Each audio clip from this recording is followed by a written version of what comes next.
It's time to get all your Star Wars news in a single file. From Fantatrax TV, this is Good Morning Tatooine! Good morning, Tatooine indeed. We're back after an incredibly long hiatus with a slightly modified format and a new co-host for me. Welcome to the show, Paul. Hi, Brian. Two people driving the vehicle now. Will we still crash each and every week? You steer left, I'll steer right. We'll all go good. There we go. Fantatrax TV over on YouTube. Here we go. Streaming live all on X, which is now X. I think the last time it's live stream might have been Twitter, YouTube, Twitch, Facebook, anywhere you find us. Throw your comments at us. We'll introduce them throughout the show. We'll be covering all the news. And we've got a few new segments to the show as well. Paul, you excited to be part of Good Morning Tatooine? Well, I was a guest host on a number of occasions. I always look forward to it. And it's an absolute honour to be the co-host on a regular basis. Thank you, Brian. That's quite all right. Do you want to talk about what's coming up on the show tonight then? Yeah, let's go for it. Coming up, first of all, we're going to be talking Ahsoka. Rosario Dawson's been talking the potential of a season 2 of the hit Disney Plus show. We've also got Chewbacca with disassembled C-3PO from The Empire Strikes Back, which is the next 6-scale figure by Hot Toys, which is nice looking. Jude Law will be talking Skeleton Crew, and he also gets involved in the hotly contested Who Shot First debate between Han and Greedo. Wonder who he thinks shot first. I know who shot first. There was only one that shot, and that wasn't Greedo. Then true. We've got that Sigourney Weaver has joined the cast of Star Wars. She's come along a long way since her little-known first sort of big sci-fi outing in Alien. I might have to watch that film sometime. Yet she's now part of the Mandalorian and Grogu, so let's have a little look at that in a bit. Then last of the news for the week, we'll be having a little look at Young Jedi Adventures. Back on Disney Plus with more episodes aimed towards the kids. I know Brian's looking forward to that one.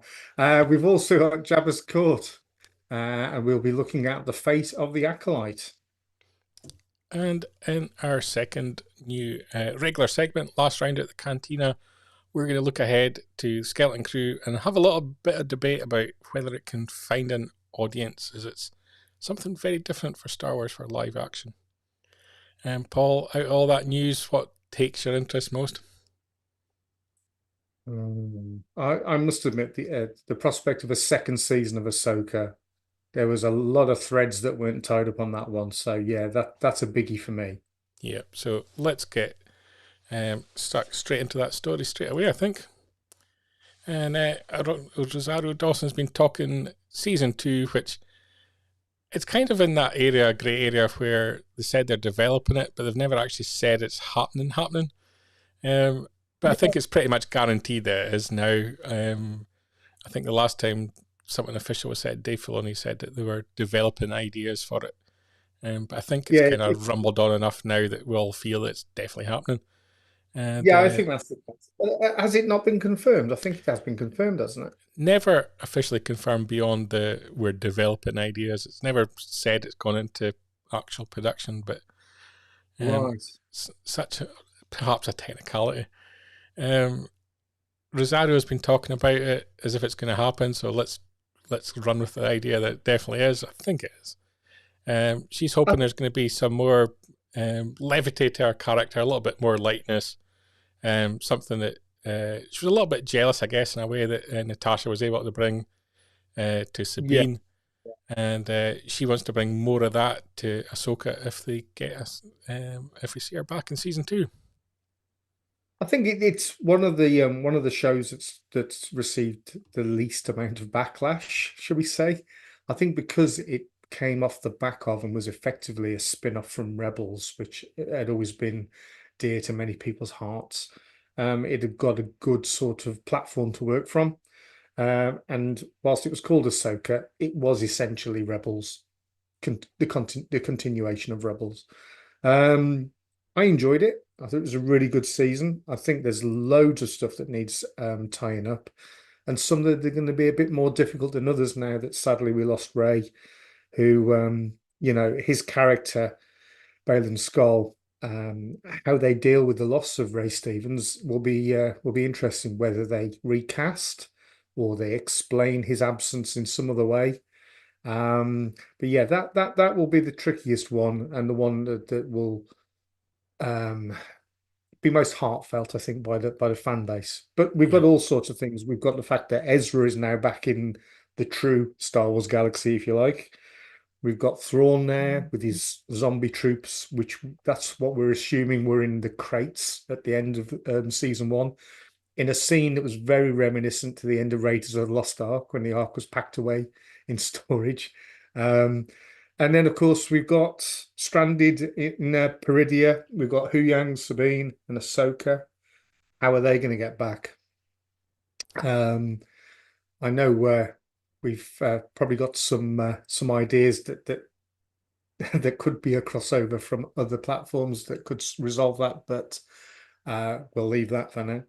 Um, but yeah, there's a lot more to sort of resolve in that than I think people first think. yeah. So yeah, it will be good to see a season 2.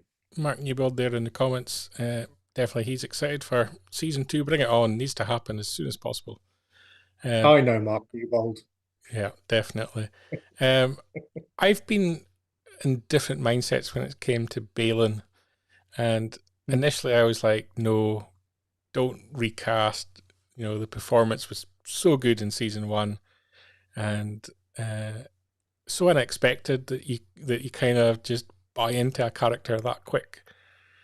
Yeah, Because if you add up his screen time, didn't have a huge amount of screen time, um, no, but just really captured the imagination of fans across the world. And so I was like, you can't recast it. You kind of have to make it work somehow and just honor his performance. And I've kind of changed my mind in that I think you're doing him a disservice to not recast, because he did such an amazing job in creating this character that I don't want to see that character gone. I want that character to live on. So his performance and what he brought to the character is always spoken about. And so I really want to it's see difficult, isn't that it? character It is. back. Yeah, like you've hinted at there, it's a very difficult sort of which way do we go with this? Do we honor the man or do we shelve the character? I like you. I think probably because the character was so integral to that show, um, we need the character to continue, or at least tie up properly um, what his role was. Obviously, we've got his apprentice. Was it Hin? Yep. Shin? Shin. Yeah, Shin. And they'd gone their sort of gone their separate ways in that last episode, hadn't they? Yeah. I think the last time we saw Baylan Skoll, he was on top of the statue that looked very reminiscent of Baylan Skoll anyway. And Shin is obviously going to be probably the muscle, if you like, in any battles that remain on that planet. Um, yeah, I think it probably, on balance, I think it would be better to recast and let's see more from that character. Yeah. Mr. Newbold in the comments there, he's agreeing, like Black Panther or Cara Dune, the character needs to live on. Couldn't Yeah, agree more. The other element for me, specifically in what Rosario Dawson says here about bringing sort of a lighter side to Ahsoka, I've seen a lot of fans of the character, and I hold my hands up that I don't follow the animation in Star Wars, so I wasn't invested in the character Ahsoka before she's appeared in live action. I kind of knew the tentpole sort of moments in her storyline, but beyond that, yeah. I'm not invested in the character at all. And I've seen a lot of people who obviously love Ahsoka didn't feel like the portrayal was right to what they were familiar with and knew. So I think I sort of moved back to sort of a lighter, more gentler, more fun element to the character would perhaps be a positive in terms of the wider fandom who have a deep investment in the character to see more of the Ahsoka that they know and love a little bit played out more on screen. I mean, Ahsoka as a character is a lot older now than she was when she was first introduced in the what was in the UK a Clone Wars TV cinema release.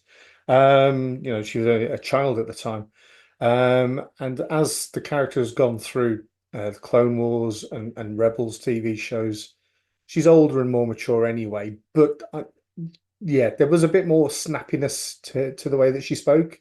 And I don't mean she was snappy, but what I mean is she was quick-witted. She could be quite nurturing and gentle when she needed to be. Um, and yeah, it would be better to see a little bit more leaning towards what was brought to it by Ashley in the first place, who did a really good job voicing the cartoon version, the illustrated version, if you like. So perhaps that's what Rosario is hinting at, that she wants to bring a little bit of that into it. And Mark chiming in there as well. Characters developed tremendously, but season 2 needs a little bit more wit and charm. And I Yeah, think certainly where it seems to be heading in a season 2, it's going to be darker. It's leaning more towards exploring the darker side of the Force. It feels like bringing Ahsoka a little bit more clearer to the lighter side, both in terms of the Force and in terms of her character, I think would be a positive. yeah. But yeah, that's Ahsoka. So a lot interesting things to think about as to development of that show and where we go next. And next up in the news, something you want to talk about, Paul? Yeah, so hot toys.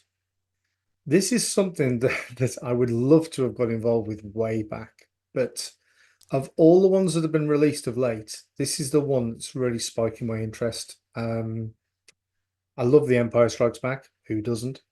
And the fact that you've got Chewbacca and a disassembled C-3PO on his back, famously from that film, you're getting a 2-for-1 here. This is a great entry sort of starting point for any Hot Toys collection of Star Wars. The Chewbacca face itself, I think if I recall when I looked at this earlier, you get 2 or 3 different versions of the face, which again is quite a good idea. The 3PO sculpt, obviously very good, and in the netting, the fur on Chewie looks spot on. The face is a little bit off on Chewie, but not significantly. But yeah, it's one that would look really good as a statuette in any office. Have you got any of these at all, Brian? I don't know. I bought some of the. I was going to say metal, but they're not metal. But the sort of silver statues. Oh, I the forget the, the the name of the pewter company. ones. Yes, the pewter ones. That's what I was looking Yeah, for. yeah. And so I've got the Vader and the Slave Leia, the last of the Slave Leias. um, I've got that. I've got the Falcon. I've got the TIE Fighter. All in the pewter, and They're really nice. They are. yeah, Yeah, yeah. they were Was that expensive. Expensive but beautiful would be the way to describe them. yeah? Was that the range where you could get the land speeder that actually levitated if you bought the It base? was, yeah. I Yeah. forget the name of the company. I wish I could remember the name of the company. And Is it Mark's always Slab? there in hand with Royal Sellinger. Yep, I There was you going to go. say There the you shop go. where you have to knock on the door before they let you in because I was everything's just so about to say expensive. Slazenger. I was Yeah, going to go with Slazenger, but I know they're tennis. Yeah. yeah. But yeah, beautiful stuff. And for a while I was Yeah. kind of collecting them, and then that's kind of a very difficult range to collect because you're talking Yeah. very high sums of money. Similar But to with Hot Toys 6 scale figures, they yeah, are expensive. they are expensive. Do they hold their value? I think they do, don't they? I I think the think so. secondary Yeah, I market. think so. I think you probably find that the rise in value because they won't be produced in exceedingly high numbers purely No. based on the price point and how many people Well, would I initially buy them mean, in the first place. yeah. Look at the recommended retail price there. I mean, 330, nearly £337. Yeah, So what's that in dollars? You're close to $500 there, aren't you? yeah, yeah. Yeah. The bit I do like Significantly is it is a disassembled C-3PO. You know, so that's how droids should be, smashed to pieces. Big fan of the Ugnaughts. Well, I would expect nothing else. Yeah. Um, Next up on the news, Jude Law been talking Skeleton Crew, and also the controversial topic of who shot first between Han and Greedo. But let's focus on Skeleton Crew to start with. And I love what he's had to say about the character here. You know, he's the fact that he's going to have a mysterious past. He's got different names. He's going to be contradictory in the manner that he comes across. Kids aren't going to particularly trust him. Some will, some won't. There'll be times that they do trust him, times that they don't. And but because he's a Jedi and he's got Jedi skills, there's going to be some kind of reverence towards him from the kids. And the fact that I think the kids are really going to lead this series, and it's the sort of 1980s Amblin production style focus on the kids, could make this really interesting character. And he seems really excited to be playing this character. Yeah. I want this to be good. I really, really, really want this to be good. I'm a huge fan of the Amblin sort of range of films that came out back in the day. Obviously, E.T., the Goonies, that kind of feel, and I'm sure that's what they're going for. Yeah, Whether it will actually land in terms of the way people are these days, I don't know. From the trailer, there's elements of that I cringed at. Um, there's elements of it that just made me think of the Wonder Years. It just looked very odd. But if it is a success, it will be something different in the Star Wars armory of TV and film, because it will be the first big hit that's focused purely on kids. yeah, Well, not purely, but mostly on kids. And as we've spoke about before, the problem is if it is a massive hit, they're going to really struggle to do a sequel to it because all those kids are about 5 years older now yeah. by the time it's been I think released. they've kind of changed the description of it to a limited series, so they're pretty much admitting it's going to be this run Yeah, and done. But let's having hope read it's Jude Law's comments on whether kids trust him or not, and it being sort of 1980s kind of theme, made me think of this kind of iconic informational video that we used to get as kids growing up in the 1980s. See if you remember this, Paul.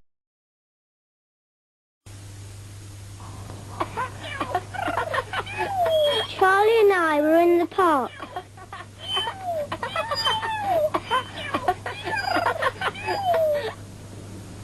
Then this man came up and said, "Would I like to see some puppies?" And I said yes. and I was going to go, but Charlie stopped me.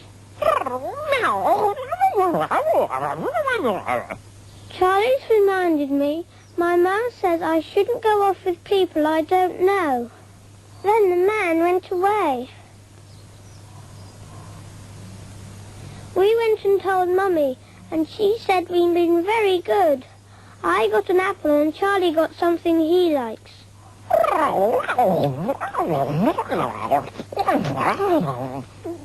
He says never go anywhere with men or ladies you don't know. And on that basis, never go anywhere with Jude Law. And this is really what causes all the problems for the kids in the TV show. But because I was then doing a deep dive into 1980s children informationals, it also reminded me of one that's very much Star Wars related as well, which was this one. Hi there. I've been watching him. He finds a safe place, stops, and stands well back from the curb. He always stops before crossing the road, looks and listens, and off he goes, looking and listening all the way. He's great. I'm going down. Congratulations. You really know what you're doing.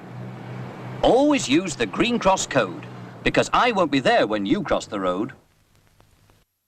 See, Now, the first thing you've got to say about that is poor Dave Prowse, the man whose voice was never going to be heard on TV or in film. I've heard an exclusive today that was actually James Earl Jones doing that voice there for the Green Cross Code Man.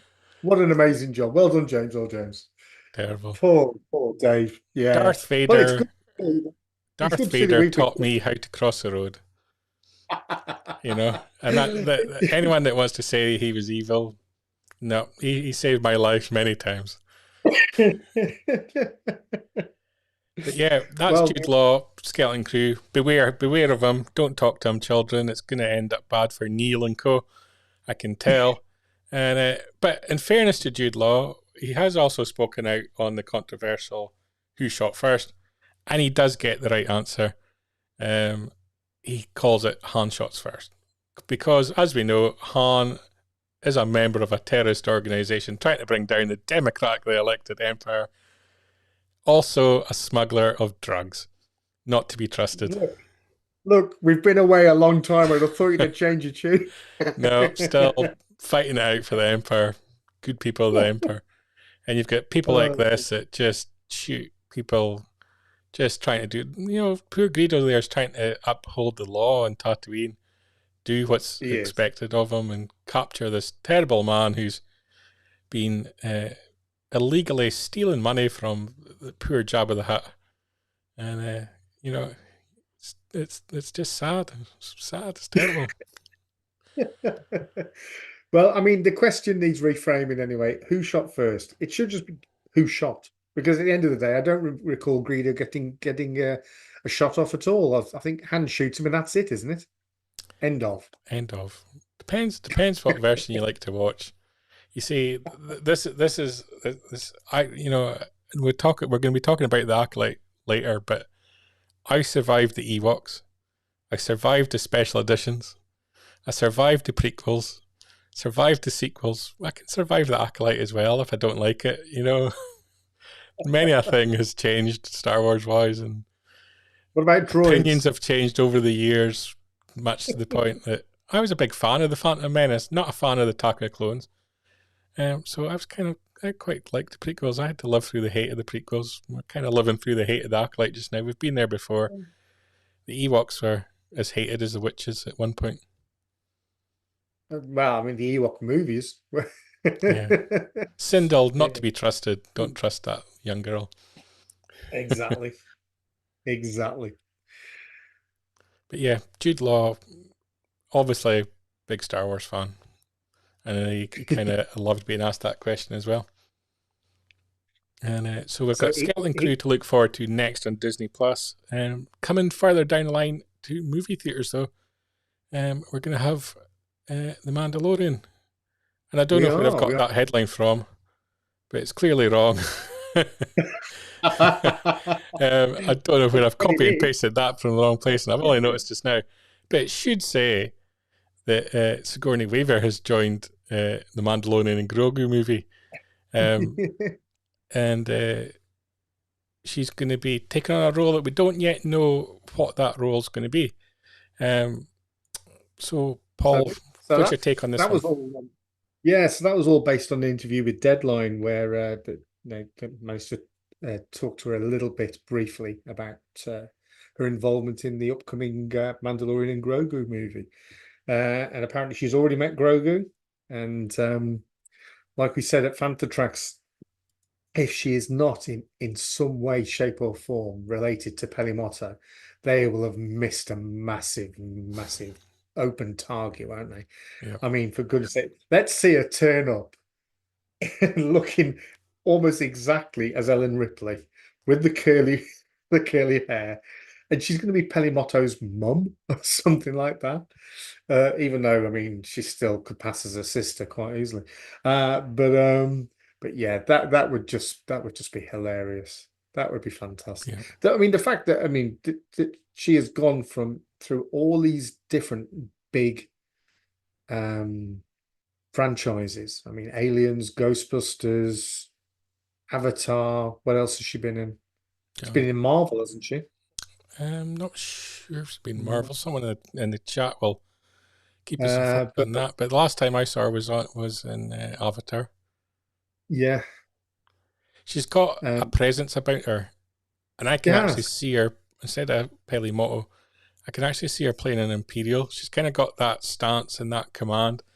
And I'm going to, if you're a fan of Star Wars literature, Izzard is the perfect character for her to portray. And she's right from that, bang in that era. Michael Stackpole character. Mr. Newbold, the man of information. Yeah, she was in Marvel The Defenders. Not seen that, to be fair. No, I think 3 people did. Yeah.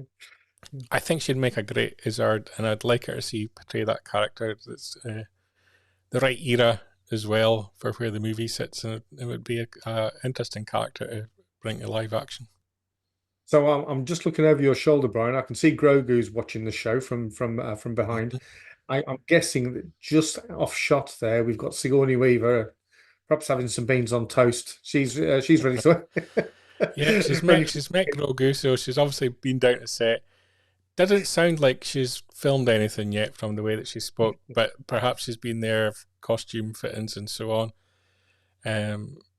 Obviously it's getting filmed in LA, and she's currently on a press junket at the moment, so she mentioned that she was going to be doing that shoot between now and the end of the year, and she's got another production coming up. I forget what the production was, but I think she did say. I think is she at the theatre? I think she's in London. She's doing The Tempest at the end of the year, so after her press junket, I guess she's going back to LA to do Mandalorian and Grogu. Yeah, I mean, great. I mean, she's been brilliant in everything she's been in. She's even been in a film with Harrison Ford, hasn't she? Of course. Was it Working Girl? I think she was in that, wasn't she? Yeah. So yeah, it will be a really positive addition to the Star Wars galaxy. Yeah. Yeah, and the thing about the Mandalorian that is kind of irked me ever so slightly is the special guests that they've kind of taken onto the show sometimes brings you out of the show a little bit, but there's also been such a heavy reliance on comedy actors. The way that I would describe it, people that are more renowned for their comedy work or comedy characters. So I don't see Sigourney Weaver falling into that kind of category.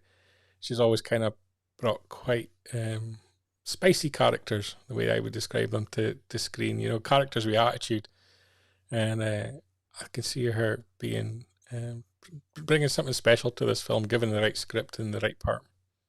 Yeah, and who knows? I mean, her character could be pivotal to the story. Could be, throughout it. I would imagine it will be more of a guest starring sort of role, but bearing in mind the amount of characters that they're likely to have to throw at this film.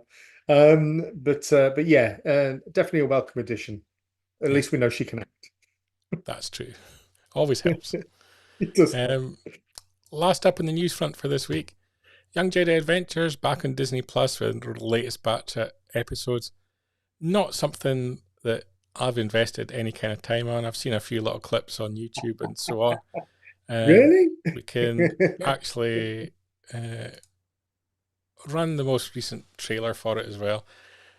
It's lovely animated looking stuff. Yes. I don't believe that the toys are doing particularly well in retail, but they've thrown in a lot of effort at that as well. So hopefully it does find a market. I kind of like what they're doing here in that they've got a show particularly targeted for particular age groups. And I think this is something that Lucasfilm needs to learn a little bit. We've got a fan base everywhere from 5-year-olds to 50-year-olds and older. And you've got to cater to them all. And you can't cater to them all with every single show. So let's get more used to the idea that certain content is for certain fan groups. It's the same when my son was growing up. His sort of big thing to do with Star Wars, other than Star Wars Lego as a video game, was the Galactic Heroes Ranger figures. Now, they're not something that you or I were ever likely to collect, but they were their market, their target market was sort of your preschoolers and your perhaps 6, 7, 8-year-olds, which is probably what this is aimed at. And I know the one character, the little furry blue one's called Nubs, because my son sort of somewhat ironically says he's the best character in Star Wars. I don't know. I've not seen the show, so I couldn't really comment. But I mean, it looks kind of cool. But do you think the style of this, certainly like the backgrounds and that were coming up earlier on in this this clip, almost look the same sort of style that you get with AI? They've got that depth. Yeah, they're you kind of got like the sort of 3D characters with a very flat background, which is kind of odd. But I'm guessing they're doing it. It's a very probably cost-saving way of doing it. Mr. Newball's throwing in the hashtag here on X of Hubs Nation. Paul, you've mentioned Hubs. Hubs has a whole underground fan base out there. Called the Hubs Nation. Hubs is greatly adored. It's run by Mr. Newbold, no doubt. I think so. I think Mr. Newbold is a secret Hubs fan. He's kind of cute, though, isn't he? I called him Hubs. Nubs. Nubs. Nubs. Well, look, there's a nice droid there, bro. There is. Get that. But yeah, I think I think for what it is, it's popular. Well, good. And I think I like the idea of what they're doing here. The one thing I'm surprised at is we haven't seen more announcements in animation for older age groups. Especially now Bad Batch is finished. You would have thought, if there's something coming next, it's already well into development, and thus would warrant maybe early announcements and teases and build up a little bit of excitement for it. But we haven't seen that as yet. But maybe that'll be coming. We've got Celebration next year, so maybe there's an opportunity there to give some announcements on the animation side. Because they make announcements and these things get made. Yeah, sometimes. So that brings us to the end of the news, Paul, for this week on Good Morning Tatooine. But we want to introduce people watching at home to some new segments that we're introducing to the show this coming year. We certainly do. The first one of them is a segment that we're calling Jabba's Court, which is going to be kind of a discussion on what topic is kind of leading the debate within Star Wars fandom. And so let's head to Jabba's Court. All right.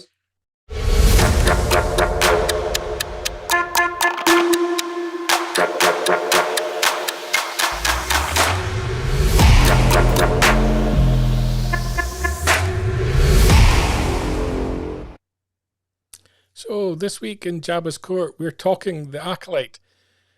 It's not been renewed for a second season on Disney+. Is that the right decision? And what impact does it have on the future of Star Wars and television? Because this is a show that, from its conception, has had an element of the fan base hating on it, to the point that they were actually coming up with reasons why it hadn't been made, even whilst it had been filmed. Pulling up documents from Company's House that had been filed late as some kind of reason that it had never actually been filmed, and it was all just some big elaborate scheme to save money on tax. All sorts of weird and wonderful theories. We've had the talent involved, from the creative to the actors getting abuse online. Before the show even aired, there was ratings on Rotten Tomato, dissing the show before people had even seen it, to criticism throughout, questioning whether the show was impacting on the lore of Star Wars, even when it really wasn't, and to the point that there was a huge part of the fandom never gave it a chance. And what we're seeing on the reverse is a big chunk of the fandom, especially, I think there's over 60,000 people signed a change.org petition to get it brought back. The people who enjoyed the show were really passionate about it, and so much hatred and angst and anger from all sides. You've got a really repulsive part of the fandom who've been abusive about it from the beginning, celebrating its cancellation. I wouldn't celebrate anything Star Wars being cancelled, because even if I don't enjoy it, if someone else says, let them enjoy it. And on the opposite side, you've got fans who this show meant a lot to them because of the diversity in the topics that it tackled. Was the first time that they felt represented by Star Wars on screen. And I just thought, overall, your impression of the Acolyte and the fact it's not been renewed, Paul, there's a lot there to digest. Yeah, no, well introduced. The Acolyte, when it was coming up, was something that I wouldn't say that I was sort of like thinking, oh, I wish it had already been an air. The fact that it's set so far out away from everything else, in a way, does mean that if they don't do anything else in that timeline, won't be that problematic, because it's set so far away from anything else, other than the fact that we saw a little glimpse of the back of Yoda's head right at the end of the series. If it didn't continue, it wouldn't be disruptive. I've got no issues if it wants, if some of the characters that are in there come back in some form and get their own series. I mean, the main bad guy in that, I'm trying to think of his name. Mr. Newbold will pipe up. He was impressive. He was pretty menacing with that very sort of weird sort of version of Kylo Ren's mask, effectively, with the zippy from Rainbow Teeth. But technically, it's only really known as the Stranger. The Stranger. Kimar was his sort of human-esque name, shall we say? His Palpatine name is his alter ego. Yeah. But the fact that there was some stunning lightsaber work particularly in that one episode where much of the cast was offed anyway. So what would be expected from a second season of the Acolyte, I don't know, because there wasn't really a lot left to pursue other than the potential training of one or both of the twins. There's nothing to say that those characters won't appear in something else. It just doesn't have to be linked or called the Acolyte. I've got no real issues with the show itself. It's just it was something that, because it was so detached from everything else, it wasn't a must-see. Whereas we're so used to everything being interwoven in the Mandoverse. Everything is of a similar timeline. And that's obviously been constructed in such a way that we could eventually end up similar as we've had with the Marvel universe, where all characters can play in the same production. Whereas that would never be the case with the Acolyte anyway. It was always standing on its own. And another argument that I heard from some people was that if it hadn't been attached to Star Wars but had come out in its own right, would it have been accepted by Star Wars fans more broadly, because it wouldn't have been part of the Star Wars canon, and therefore would have been just sort of like some cool sort of show. They'd have replaced lightsabers with something else and Jedi as something else. But but I kind of understand that argument as well. What were your thoughts on it? Were Well, you a fan of? I'm going to throw in a comment here from Mark Newbold there over on X. Let's bring this up a bit so we can see it. The politics was where it was starting to get interesting for me. Senator Riencourt and his speech with Finestra was fascinating. And yeah, I kind of felt a little bit lost at the start of the season. It wasn't connecting with me. I didn't fall in love with some of the new characters that Yord, for example, that gained a huge fan base. I just didn't connect with those characters. So when they died, it didn't really impact me like it probably should have done in the show. Yeah. But as it got to sort of episode 7, 8, and it started bringing in the politics, in 8 you've brought in Plagueis, you've brought in, well, we'll presume it's Yoda. I never saw his face. Could have been Grogu's dad. Could have been anyone. But we'll presume it was Yoda. Yeah. That's where it was starting to get interesting for me. I kind of wanted something that, because it was kind of leading into the prequels. I know it's 100 years plus before that. The prequels was very political heavy. I kind of wanted something again like that. I wanted something showcasing the Jedi, very much like the prequels did, and we kind of got that. We got maybe one sort of big, interesting sort of Jedi fight. We saw a little bit of training going on, so we got little glimpses of that.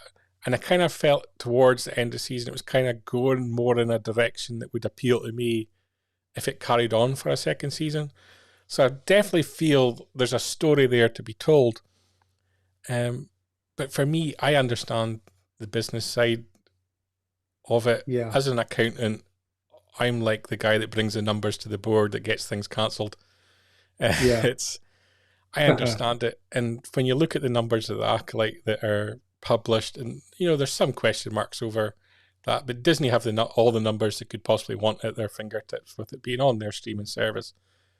It didn't have the viewership. It didn't gain the viewership, and in fact, the sort of viewership kind of tailed off a little bit. And you can look at other shows like Andor, but Andor didn't have the viewership at the beginning, but it kind of grew.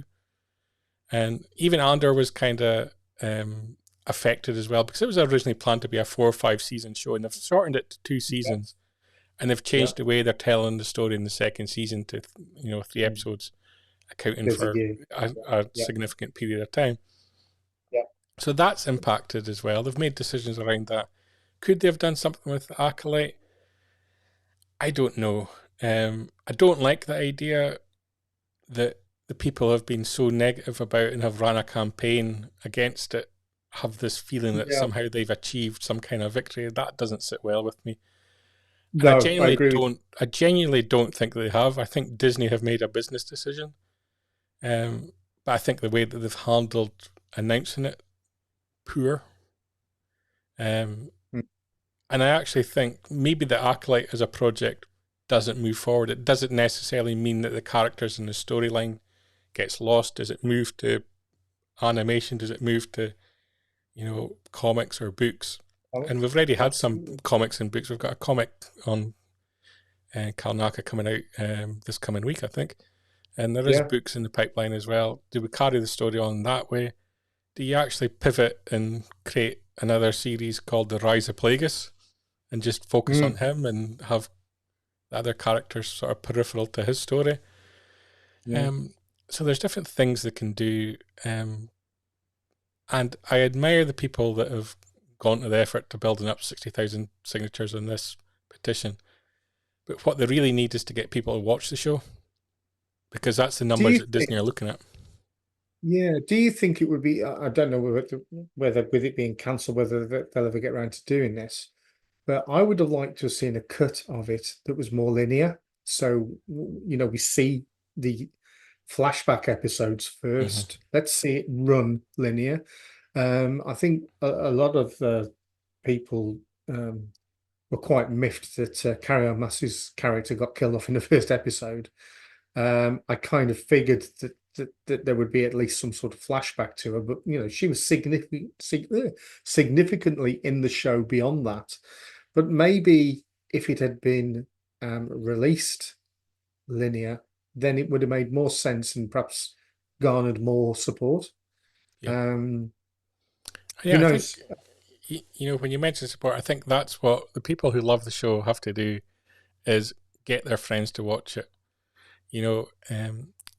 If you're in a family and you all got different profiles on the Disney Plus account, watch it on every profile. Watch it on repeat, go back to it, watch it again from the start. Disney, look at all these numbers. Get your friends to watch it, because let's say 1.7 million people watch The Acolyte. There's 100 million subscribers to Disney Plus. So it's reaching a tiny part of the audience, and it's the same for every Disney Plus show. It's attracting a tiny element of the audience. And so the more people that watch it, the more likely they are to make more of it or pivot and give it a new name. And it's similar characters in a similar vein, but it's maybe different showrunner will take it on and take it forward. I also think, Brian, that there's an element of it where, does everything have to contain Jedi? Some of the more successful elements of Star Wars aren't just focused on Jedi and Sith. Why not try something a bit different? The Mandalorian, certainly early on, didn't rely on anything to do with the Jedi, other than Grogu was potentially from the off was a Force wielder. But I've rewatched Mandalorian season 1 and season 2 many times. I can't see me doing that with the Acolyte. Yeah, it was okay. Yeah. And I get that. It's the one thing that appealed to me, and I didn't think from the off it was a show that was necessarily targeted towards me to appeal to me. But the one thing that appealed to me was the fact that they made a question mark over the Jedi, and a lot of people didn't like this. But I like the fact that the question, the Jedi are supposed to be guardians of peace and justice. Who gets to decide what's a peaceful action and what is justice? And it's always the victors in wars who write the history. So it's nice to actually look at the history happening and actually have question marks against it, because when you look back, and you can be the victors in a war, but when you look back in 100 years' time at what you did, question marks whether you did the right thing or not. And you just look at, we're sitting here in the British Isles, you can question a hell of a lot of what the British Empire's done around the world. And the people today would have a completely different attitude to it than the people writing the history books 100 years ago would have. And that element kind of interested me, because we've always got this Jedi good, Sith bad, Jedi light side, Sith dark side. Yeah. What did Kimar do in this show that was necessarily evil? And actually look at it, what did the Jedi do in this show that was evil?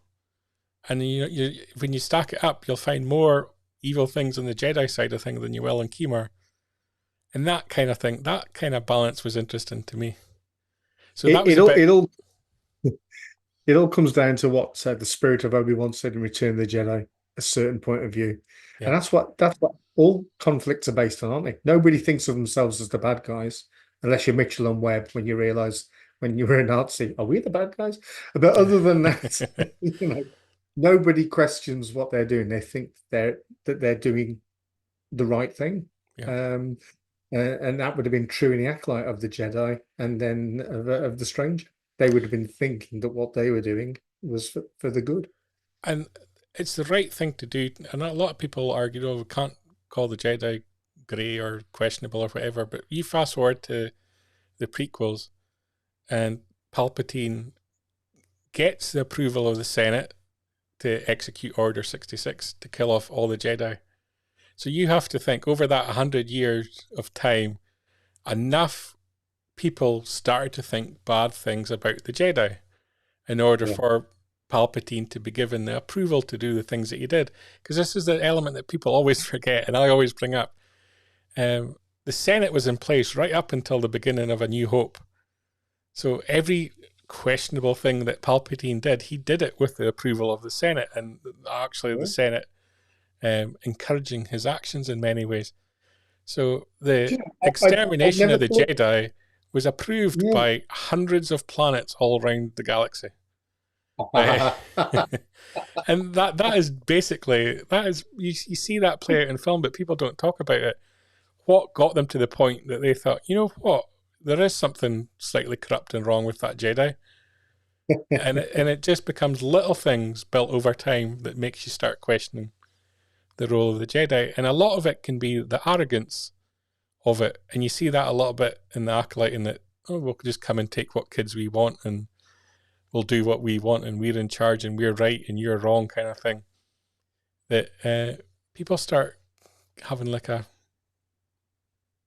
attitude towards being dictated to by the Jedi, who have this power and this superiority, because it is effectively a religion. It's one religion dictating to everybody. Yeah. Well, if you're going to start a war, you may as well start it with religion or politics, haven't you? Generally what happens. Palpatine is steeped in both. Yeah. So, there's a lot of themes in Acolyte that are very interesting and very relevant to explore. And that's where I would have went with it going forward. Make it very political. Bring in Yoda as the big gun. Bring in Plagueis. Really get to the meat of the story, because it felt like they were just picking away at the edges. And did it deserve a second season? Not based on the ratings. Would I like to see a second season? Yes, because of the potential of the storyline. And for me, did it deserve a second season?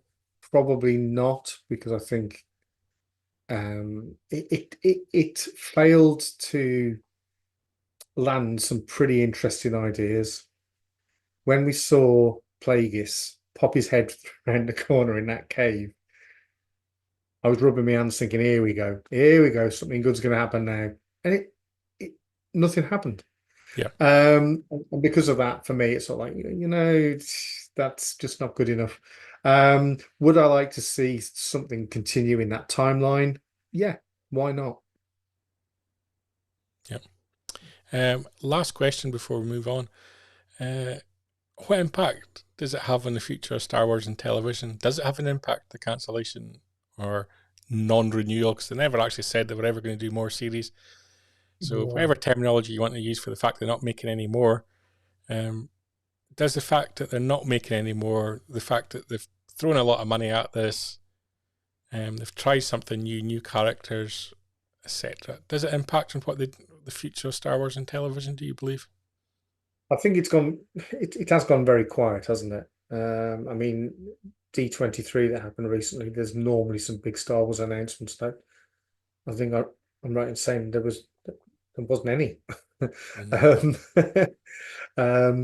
But I think they're bargaining on Star Wars returning to the big screen for a little while.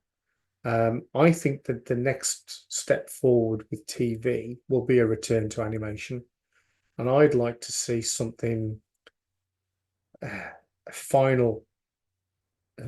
Rather, at last, we will see Luke, Han, Leia recast, albeit in animation, and let's see a continuation from Return of the Jedi. There's that sort of 6-year gap before we get to the Mandalorian, and that time period. So I'd like to see something play out in that 6-year sort of space, and I think that will reignite a lot of people's passion for Star Wars. I think that there's been so much negativity that even people who probably haven't seen any of the Disney Plus content, probably seen nothing, and they might not have even seen any of the sequel films, because they've seen the infighting that's been going on with the different viewpoints from different factions of the Star Wars fandom. They've just chipped in anyway without actually seeing anything. So I think there is generally a bit of a downer on Star Wars at the moment, so it needs something pretty sensational to bring it back. And I think I'm right in saying, you might be able to correct me, Brian, or anybody else watching. Obviously, there's the Mando and Grogu film in production. I believe there's another film that they were talking about that was untitled that came up a few weeks back. There was a slide or something that came up. Yeah, so there's the Ray film that's still Yeah. believed to be slated in there. Yeah. There's Dave Filoni getting his own film as well. There's other films that have been getting worked on, but there's big question marks. With Sean Levy was supposed to be working on one, who obviously just did Deadpool and Wolverine. And there's other ones, Taika Waititi. There's other ones. Ryan Johnson's got a trilogy in there. So there's lots apparently on the slate that I know, and a lot of these are believed to no longer be moving forward. So that's the problem. James Mangold obviously had his Dawn of the Jedi film as well.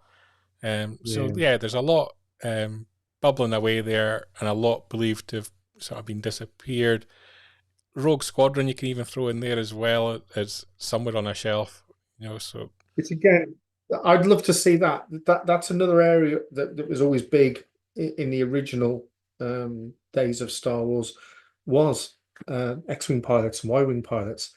I'd love to see either a TV series or a film on that. No Jedi. Let's just, come on, let's have something in that galaxy where there's no Jedi for a change. Yep. I'd love that. But I also think that the inverted commas failure of Solo at the box office, I think, was misinterpreted as well. Yep. That's a great film and deserves a sequel or a TV series spin-off. What's happened to the Lando film stroke series? Are we ever going to get that?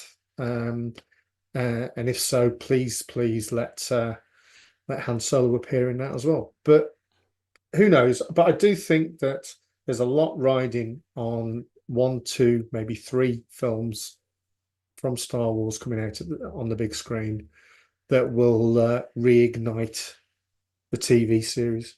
Yeah, just throwing one there. Rogue Squadron. He can't spell. He's terrible. Editor-in-chief. Rogue Squadron should be a TV series. So many spelling mistakes in that, Mr. Newbill. Kick-ass X-Wing battles in the OT era. And on that note, making fun of Mark Newbill's spelling will call an end to this week's segment for Jabba's Court.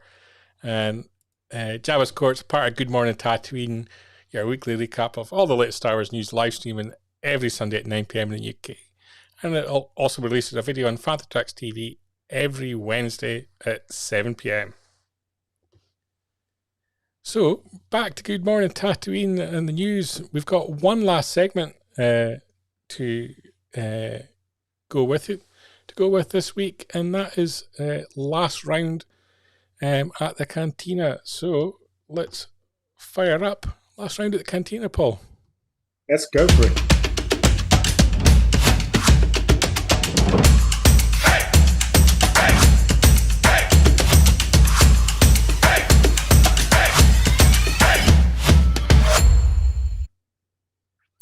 And this week on Last Round at the Cantina, we're talking The Skeleton Crew, which arrives on Disney Plus December 3rd, Paul. Yeah. It's been billed as a 1980s kids Amblin style show.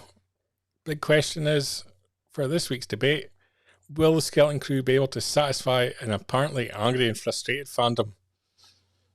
I don't think it will. I'm probably more worried about this than was the Acolyte.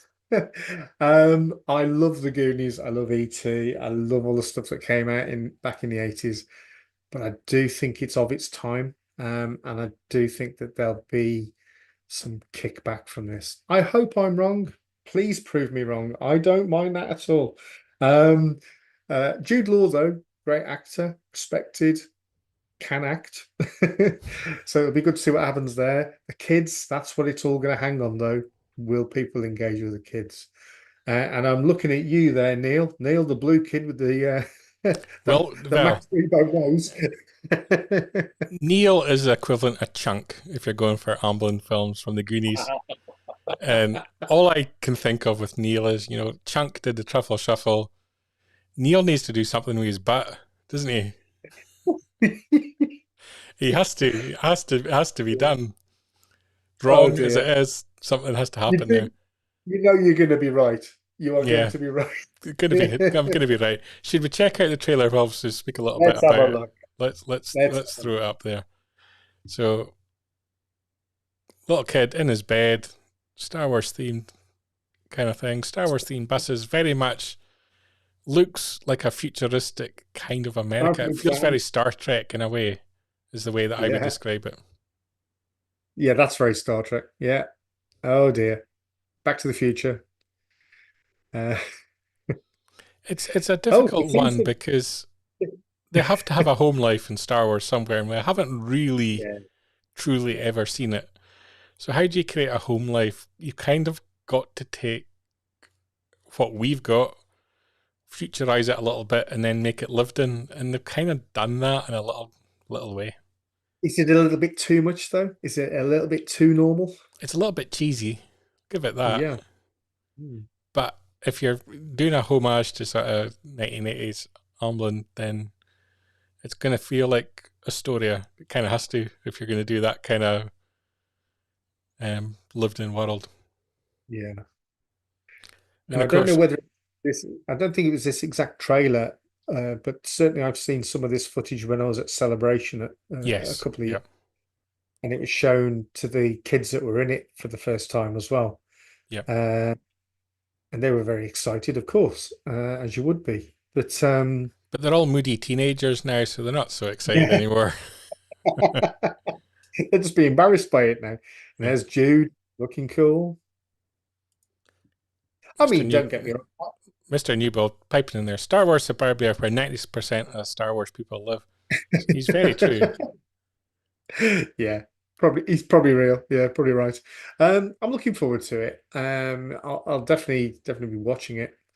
I just hope that it finds its feet early on. And of course, we didn't see in that the big bad that's in it, who is the pirate that appeared in Mandalorian.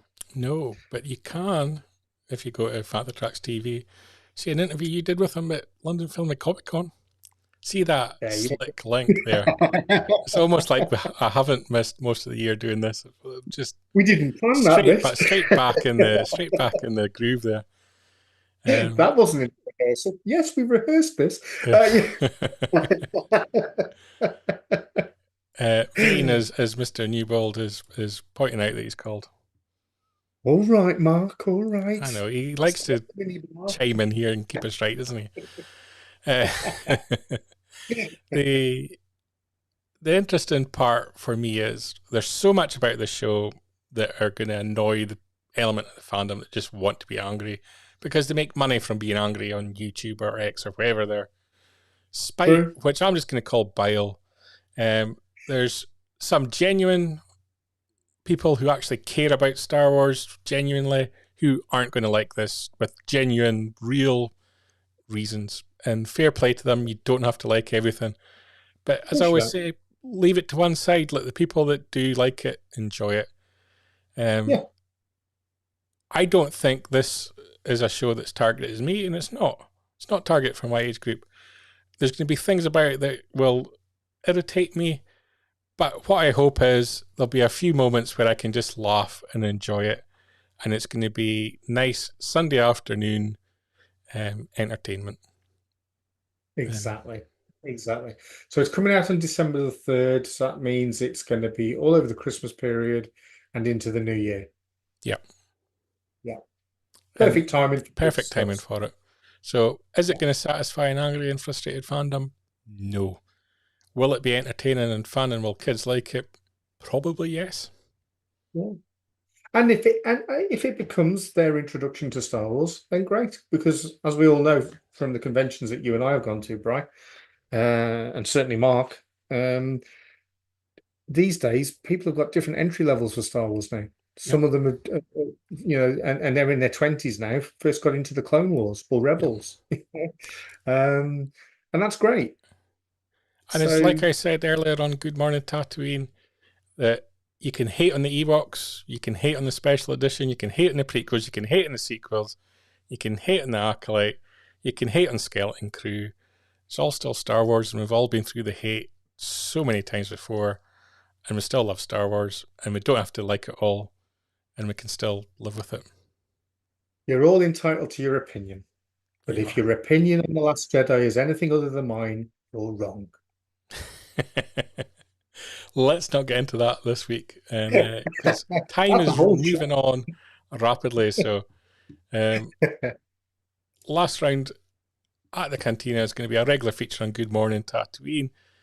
Every week we're going to be live streaming Good Morning Tatooine, and every episode of the last round at the Cantina you also find on Fanta Tracks TV after Good Morning has aired. Paul, it's been an absolute pleasure having you here with me for this first episode back of Good Morning Tatooine. Look forward to presenting the show with you every week going forward, every Sunday. Thank you for everyone that's watched along. Look forward to you becoming part of the show as we go forward with your comments and thoughts on the news that we cover and the topics we discuss. I think we've got one final thing as well, haven't we? Well, we've got, just to remind everybody, check out fantatracks.com for all your Star Wars news, daily Star Wars news from Star Wars, Lucasfilm, literally covering absolutely everything. Paul, so we're talking. We've also got social media across everywhere, Instagram, Facebook, Threads, X and TikTok. And Paul, you present on Fat the Tracks Radio as well? Yeah, I've regularly host shows with Mr. Newbold, Start Your Engines, all about the vehicles of the Star Wars galaxy. We've got a show that we'll be recording very soon, which will be based on the Katana and also the skiffs that were married up with it. Yeah, absolutely. Yeah. Mark chiming in there what's coming up on the podcast network. You can also check out Fanta Tracks TV on YouTube, Facebook, Twitch, X. Every week we've got Good Morning Tatooine that you've just watched. We'll have episodes at Jabba's Court every Wednesday. Look out for regular live streaming of me attempting to play some games, everything from the original Star Wars Arcade right up to Star Wars Outlaw on Fanta Arcade as well. And I look forward to seeing that. Brings us perfectly to the end of the show, Paul. And we'll be back next Sunday with more news, more topics to discuss, and more features as well. And so it's good night from me. And it's good night from him. Keep up to date with the latest Star Wars news each and every day on FanthaTracks.com. You can also find us on Twitter, Facebook, Instagram, TikTok, Tumblr, and Pinterest at Fantha Tracks. And be sure to like, comment, subscribe, and follow Fantha Tracks TV to be alerted to new content and to be a part of our live shows.